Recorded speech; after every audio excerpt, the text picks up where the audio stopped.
Hello বন্ধুরা, তোমরা সবাই কেমন আছো? নিশ্চয়ই খুব ভালো আছো।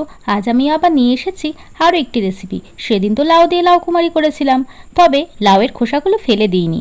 সত্যি বলতে সবজির এখন যা দাম, তাই খোসা ফেলে না দিয়ে ভেজে নিয়েছিলাম। তো চলো রান্নাটা করে ফেলি। প্রথমে লাউয়ের খোসাগুলোকে ঠিক এমন সরু সরু করে বানিয়ে নিয়েছিলাম।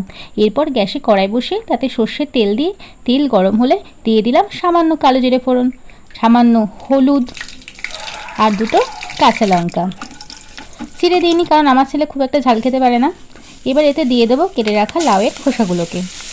একে একে যখন সব খোসাগুলোকে দিয়ে দেবো, তারপরে কড়াইতে ভালো করে আমরা নাড়িয়ে নিয়ে ঢাকা দিয়ে দেবো।